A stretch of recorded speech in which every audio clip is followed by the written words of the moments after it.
Hi everyone, welcome to tnSportsChat presented by Lehigh Valley Health Network. I'm Matsinko, this is Emmett McCall. It's been a while. I think our last show was from Pizza Como with players and coaches from Tamaqua and Lehighton football.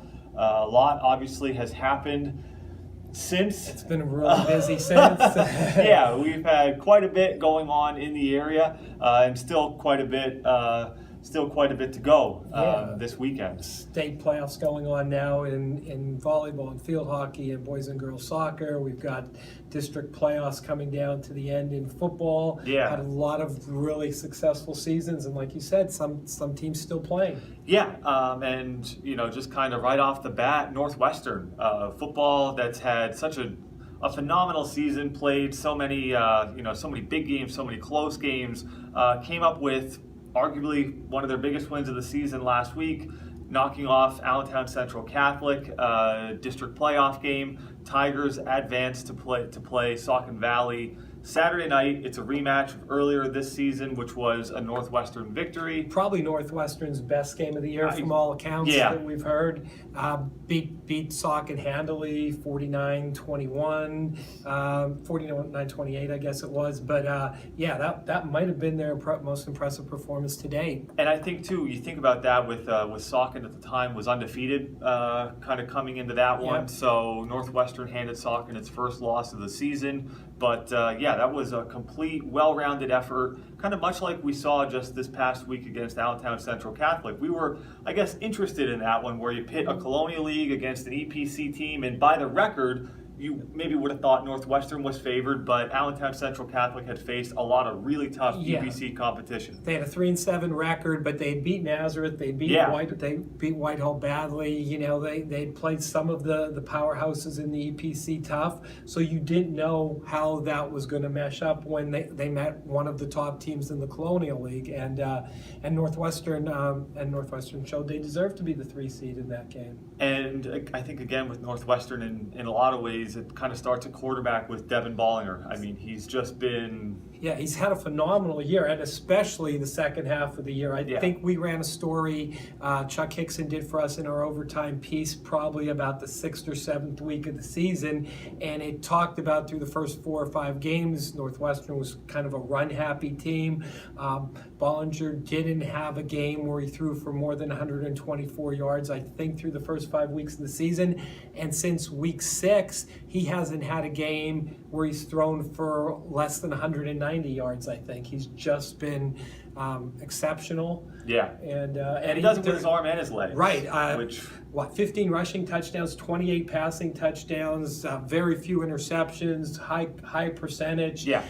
He's really added a new element with his passing game to the Northwestern offense, which was good to begin with. Oh, yeah, and I just kind of think last year about our player of the year, Cody Shear, right? Who did so much with his arm and with his legs, and Devin obviously does it in different ways compared to maybe what Cody did for Lehighton last year, but he's very... every bit that kind of dual threat that Cody Shear was in a lot of ways. And he's still an underclassman, only a junior. Yeah. And he's got some great weapons with Nick Henry, just went over the 1,000-yard rushing mark for the season. He's got 9 touchdowns. You got Justin Rada as a receiver with 11 touchdown receptions. So it's an explosive team, and it's going to have to, because as good as they played to beat Saucon the first time, they're going to probably have to play just as well, if not better, to beat him in the rematch. And that Saucon rushing attack is brutal. They might have the best back in the Lehigh Valley from what we heard. Ian Sizak. Yeah, he's over 2,500 yards this year, which is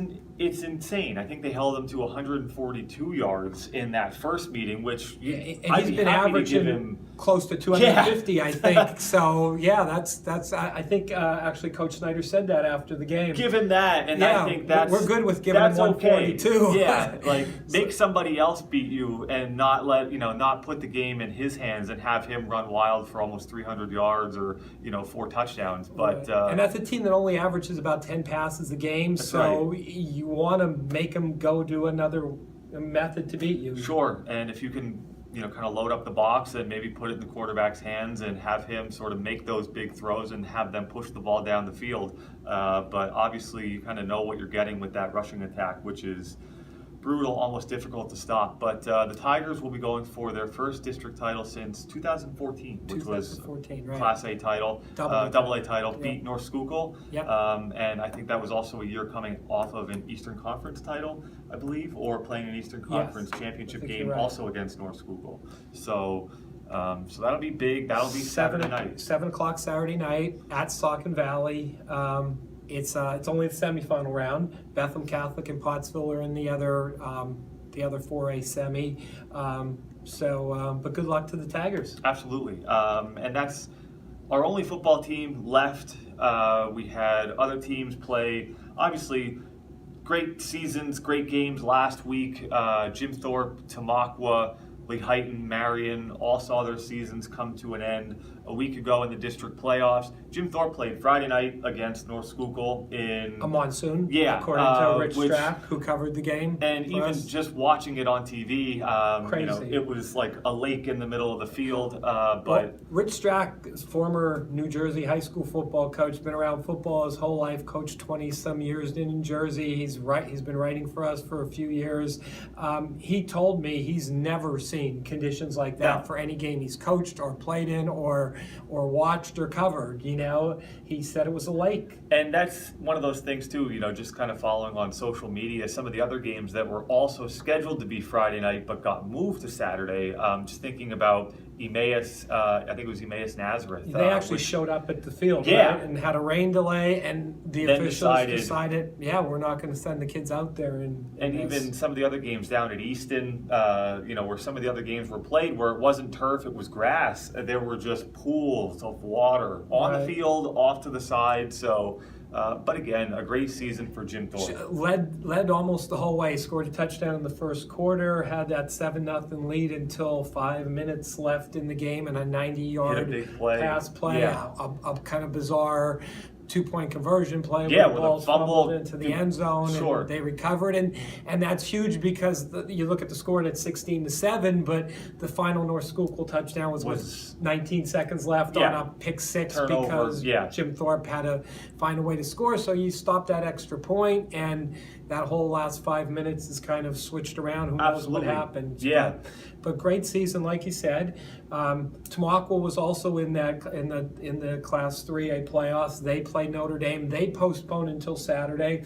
Another game just like Jim Thorpe, right down to the wire, final possession, high scoring as we kind of thought it might be. And difficult, I think, too, with that Notre Dame offense and, obviously what Tamaqua does, maybe they kind of play different styles, but both are capable of easily getting into the 40s, and you kind of thought that was a game where maybe the team that had the ball last would be the one that would come out. I kind of said first team to 40 is going to win, and it turned out that way because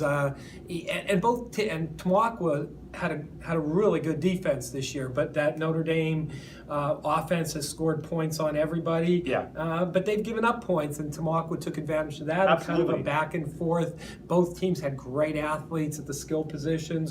Fun game to watch. Even just kind of going through and looking at some of the stuff for the preview, I mean, it was exciting when you looked and saw how many playmakers were going to be on the field. Both sides, obviously Cole DeFranco, Notre Dame quarterback, and then you throw in just all of Tamaqua's players with Briner and Boyle and Knobloch and Kistler, and then that defense. And you talk about Boyle, what did he have? 4 or 5 touchdowns in the game, 5-touchdown game? I mean, that's, and again, that's a Notre Dame team that was giving up about 20, 22 points a game. Right. So, I think, again, just to have that kind of big game, a big moment, and Nick Briner, obviously, what he's done for them. A great career. For 4 years, and Braden Knobloch, who will be coming back, obviously, next year. So, and they have a lot of playmakers returning. But, and then we also had Lehighton and Marion. And Marion played Williams Valley. Another close game. Yeah. I mean, another game where the final score, like the Jim Thorpe game's a little deceiving. When it finished up 17. I think with early fourth quarter, it was still a 3-0 game, and Marion had a touchdown. Marion was losing 3-0, had a touchdown called back earlier. So missed a long field goal at the end of the half. So that game could have been either way. And then Williams Valley scored a couple of fourth quarter touchdowns to break it open. But the Colts obviously do have a lot of talent returning for next year. Hopefully, again, health can be kind of on their side, and that's a team that certainly still has a lot to look forward to. Finished strong, started 0-5, won 4 out of the next 5, qualified at 4-6, with the only loss coming in there to powerful Tamaqua, right? And and showed that they can play with all the small schools on their schedule. They beat all the other Division II teams except Schuylkill Haven, and they took Williams Valley, who was the top seed in the 2A or in the 1A tournament, took them right to the wire. And the other team in our area, Lehighton, which played Saucon Valley a week ago. Lehighton, much like it has all season, showed that it can score points and kind of keep pace in games like that. They've had a lot of games this year where they've hung close early, put some points up on the board. Pottsville, Blue Mountain, a lot of the games they played, they were hanging in there early. Not quite as much depth this year. Wasn't a big roster, and I think when you're playing at that 4A level, it's hard to. You're playing guys both ways, where some of the teams you're playing are not. And I think they got worn down a little in the second half of some games this year. But quarterback Chris Whiteman obviously capped what's been a really, really, really outstanding season throwing the ball for Lehighton. And I mean, obviously leading the area in passing yardage this year. And you think about kind of coming in and trying to sort of fill the shoes of Cody Shear and just what he was able to do. I think Chris Whiteman absolutely, kind of came into that role and played extremely well. Big shoes to fill. Cody Shear the last 2 years was kind of the main man in that Lehighton offense, and Chris did a nice job of stepping in. Absolutely. Especially considering Lehighton lost almost their entire offensive line from the year before. Talk about being in transition and in flux. Yeah, so obviously a great season, though, for head coach Tom McCall and the Indians. But outside of football, we had some other sports that are really been with some really impressive performances from our area teams. 2 district champions. We had Panther Valley volleyball, which defeated Jim Thorpe for the Class 2A district title a week ago, and we also had Lehighton field hockey defeat Northwestern for the single A district title a week ago. Just kind of thinking about this week, we've had now state playoffs are underway. Panther Valley opened with a big first round sweep against Science Leadership Academy. I had a chance to catch up with Erika Dubosky and Rachelle after the Panthers' victory. It was good. I mean, just to pass that game, because we had that playing game last year for states and it didn't go up so well, but just knowing that we passed this border is pretty good. This means a lot to us. I love working with this team. I think that our hitting was really good tonight, and we were just on task with the back line, so everything just worked out together. That was Erika Dubosky and Rachelle talking about the Panthers' win against Science Leadership Academy earlier this week. The Panthers are playing extremely well. Looked really good against Jim Thorpe, winning a district title, and even with about a week layoff, between the district championship and playing Science Leadership Academy on Tuesday. That was a solid performance, and they got maybe the big games that you kind of expect out of their key players. I was just going to say they've been getting contributions from a lot of players. Yeah. It's a really balanced team. They're going kind of an 8-person rotation. Mm-hmm. It looks like both Duboskys, Erika and Jenna, have played well. Rachelle Filer. Emily Quake, and then you're throwing in Sarah Zabrowski, and then obviously at Dacey, you have. Yeah, and the scary thing about Panther Valley is that there's only 2 seniors in that rotation. So they're going to be good a year or 2 from now, and they've kind of Nancy Filer has kind of really established a nice program. This is 3 straight district titles they've won now, and it doesn't look to be slowing down. No, 3 straight district titles, a league title. This week, Saturday, they get DeLone Catholic District 3 champion, also state runner-up a year ago. Right. So, we haven't seen DeLone, obviously, no. But off the top of my head, my guess is this might be the best team Panther Valley's had to play this year, has faced this year. I'm expecting a great match. DeLone won in 5 over Central Cambria. Yes, in their first round win. So, and you look and you say they had to go five games. Maybe they're not as good as they were last year when they went to the state final, but they played. They kind of divide the brackets up into an eastern half and a western half, except for one spot.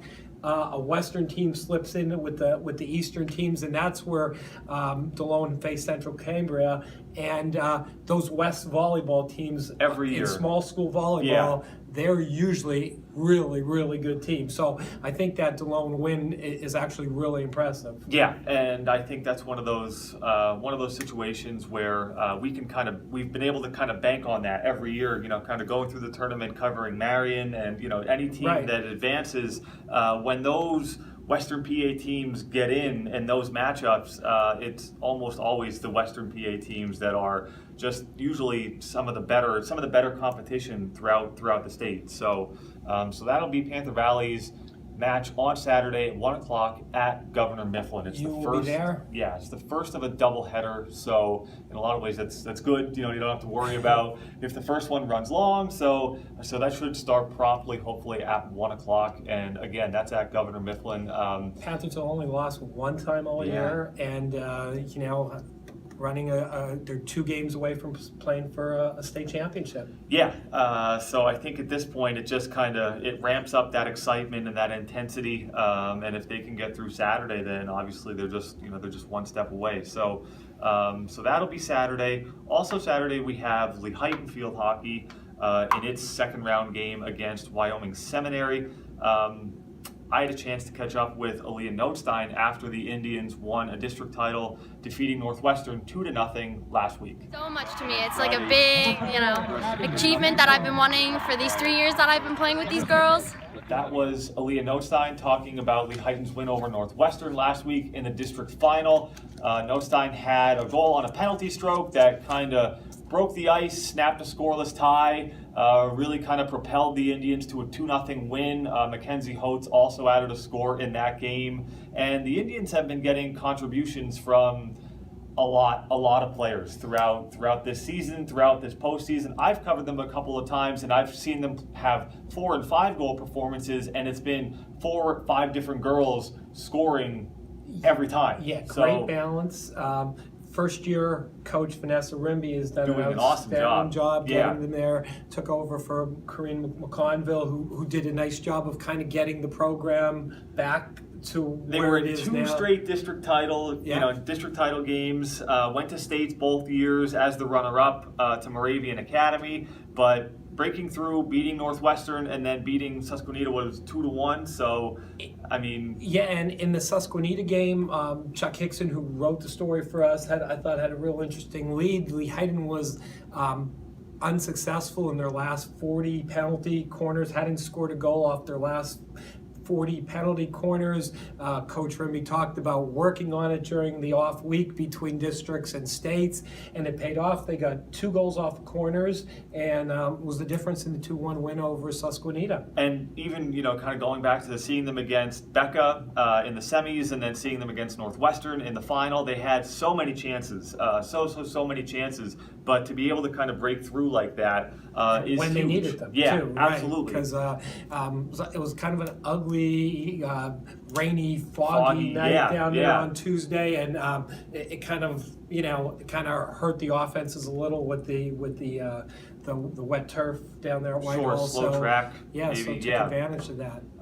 And again, just thinking about the contributions they've had this season, just thinking about Allison Miller, Alicia Schaefer, again, Mackenzie Holtz, Carissa Huff, Kaya Slaw. And how about their goalie, which Wojo? is a third-string goalie. Who was playing, midfield? Yeah, and just kind of a month ago. Had to be thrust sort of into that role, and she's been phenomenal. Yeah, got a couple of injuries late in the season. Yeah. And we had a story on her. I think, did you do that story? Yes. Yeah, that she played a little bit, put the pads on a little for some summer tournaments where the goalie didn't show up, but never in a regular season competition game. No, just something that she kind of maybe messed around with a little bit, but obviously now she's kind of been a very, very, very crucial part of what the Indians have done this season. So, and do we even say her name? I said Wojo. Ashley Woston, I think. Yeah. And again, I do apologize because I know I did misspell it in one of my stories earlier, so I do apologize for that. But yes, the Indians, they've been really, really good all season, playing that sort of non-traditional schedule where they don't have a league, Right. so they're playing EPC teams. But they're playing a lot of really tough, good opponents, tough teams. the teams from the Wilkes-Barre-Scranton area Yeah. who are pretty good. And speaking of that, on Saturday they're playing at noon at Central Columbia High School, and they are playing a District 2 team and a team we talked about, Panther Valley, playing probably their toughest opponent in volleyball this year. I think Lehighton might have that with Wyoming Seminary on Saturday. And much like Panther Valley, this is another team that was a state runner-up a year ago, so that will be the Indians' test come Saturday at noon at Central Columbia. Like you said, a big test, a big challenge, but also a huge opportunity for them and for that whole program. So best of luck to them on Saturday. But that wraps up kind of the teams that we have that are still alive outside of football, and obviously still with quite a bit to play for. Indians also, that was their first district title since a Class 2A crown in 2010. So it's been a little while, but again, a great accomplishment for them. Previously, though, we also wrapped up our cross-country season at States this past Saturday in Hershey. We had Northern Lehigh's Reagan Pender and Marion's McCall Caparel both pick up medals. Pender with a 6th place finish in the Class A race, and Caparel with a 20th place finish also in the Class A race. I had a chance to catch up with Pender and Caparel and have them talk about their performances. It's so cool. It's cool to think this is where I am now and I can do this. What was it like when you were, 6th at the first mile, I guess? How did that feel? I felt really tired. I actually felt like I wouldn't be able to keep it up. And then somewhere like around a mile and a half, it just kind of was like I felt better. Everything like kind of came back and it was good. Going into this year, I would have been happy if I was like in the top 5 when I ran, and now Colonial League and District and now State. It's amazing. And goals for next year? I mean, where do you hope to see yourself, I guess? I guess in the same spot. This is a good place to be. A little improvement. Top 3 we could shoot for next year maybe.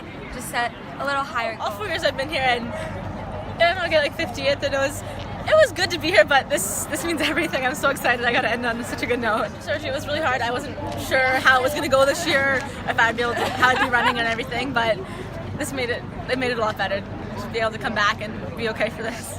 I was really happy I got out really quick, so I just knew I had to hold my spot and stay up in the top 25. I'm so glad they came, they were able to come support me. Hearing them yell on the course really made me run quicker. I'm super excited with how it ended. This means everything. That was Reagan and Nicole talking about their performances on Saturday.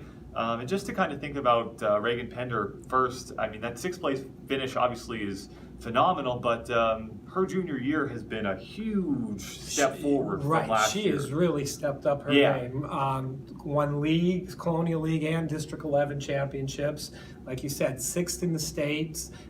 She made States last year, didn't medal, but she's really improved her times this year. And I know Coach Ortner was so thrilled with her performance. I think he said it also tied the best finish for a Northern Lehigh girl at States as well. So that's a phenomenal accomplishment. And again, for an athlete that's only a junior, has another year. And obviously a hard worker. Yeah. If you saw that the time she ran last year compared to this year. So if you see that same level of improvement, I'm thinking one of her goals is probably to compete for a state title next year. Yeah, and she looks well positioned. Obviously, you never know each year kind of what the field's going to be like, but she looks well positioned that she could be a contender, obviously, next year. And for Nicole Caparel, 4th year at States, but each year previously she had been around 52nd, 53rd, low, kind of high 40s, I guess. And also, again, coming off of surgery where she missed the track season, missed all of the summer, a lot of the fall, or kind of early practice season, just dealing with kind of recovering from slipping rib syndrome. So something she'd been dealing with for the last 2 years. She came back, finished 20th, which was medal. A great way, to cap a career. And I noticed when you said her name, you stressed the Nicole part, just because we're so used to saying Tina.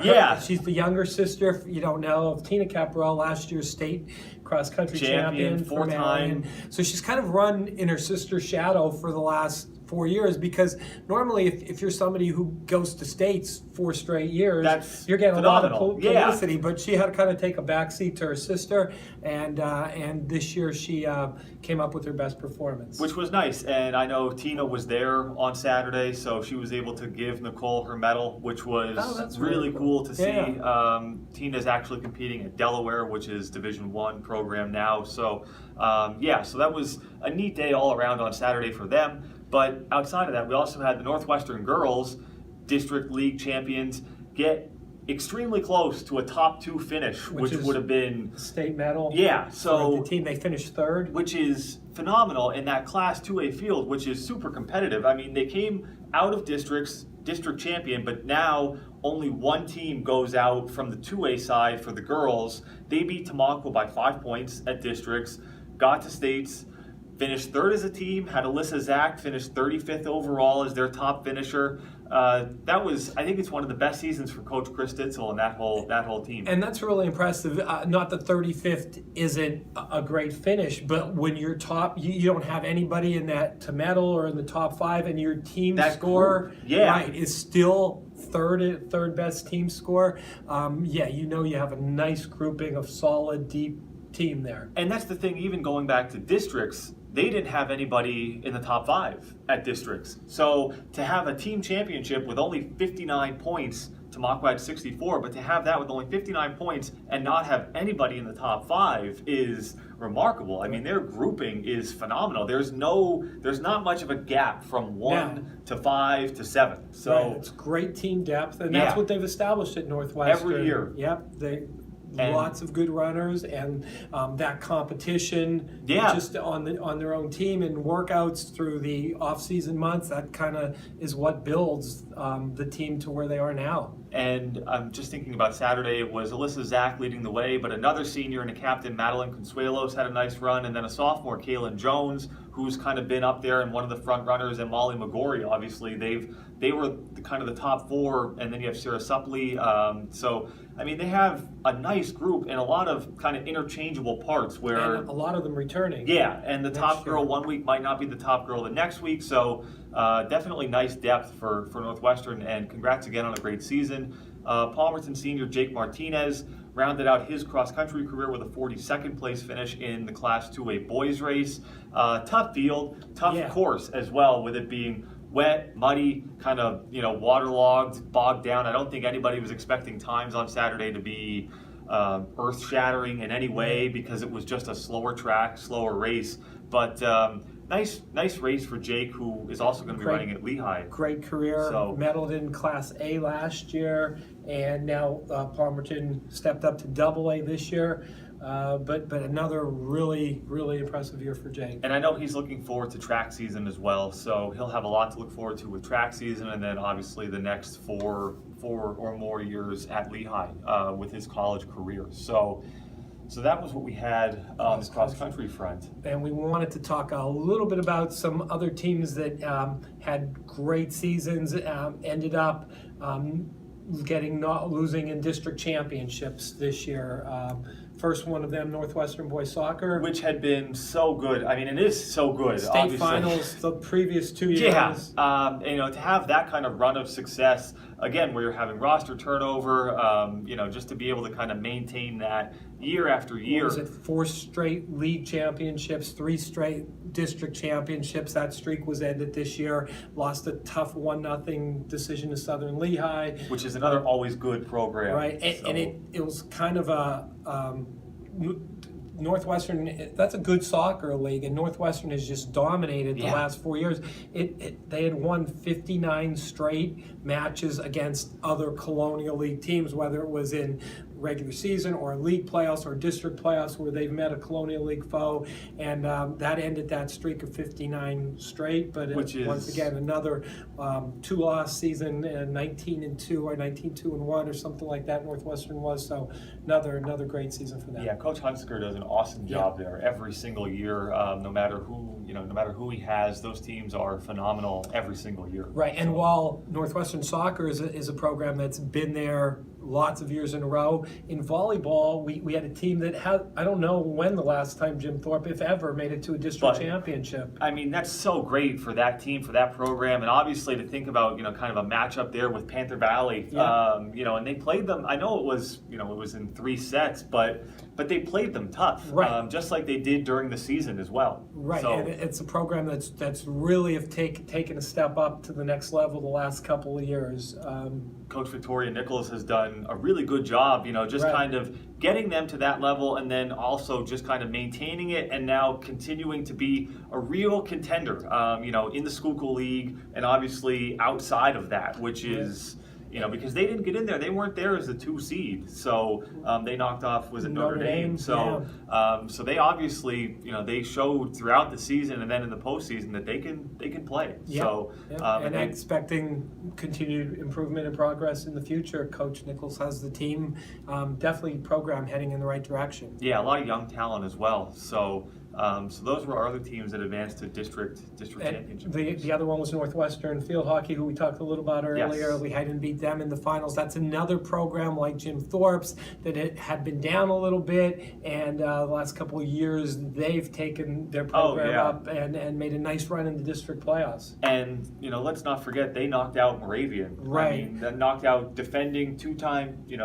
perennial powerhouse, right? Number 1 seed, or not number 1 seed this year. Lehighton held that distinction, but I mean, again, that's a team that you kind of know you're going to have to go through to win a title or to get to the final, and they were able to do that. Then they also played extremely well against Wilson to meet Lehighton in the final. But Tigers searching for their first district title since 2004, I believe. Oh, wow, okay. So made it to the states, lost in their opening round of states last week to New Hope, and so they're eliminated now. But another team that had a really great season. Yeah, Alyssa Opolsky. I mean, she's done an awesome job there. That's a program that's definitely on the rise and continues to get better. So.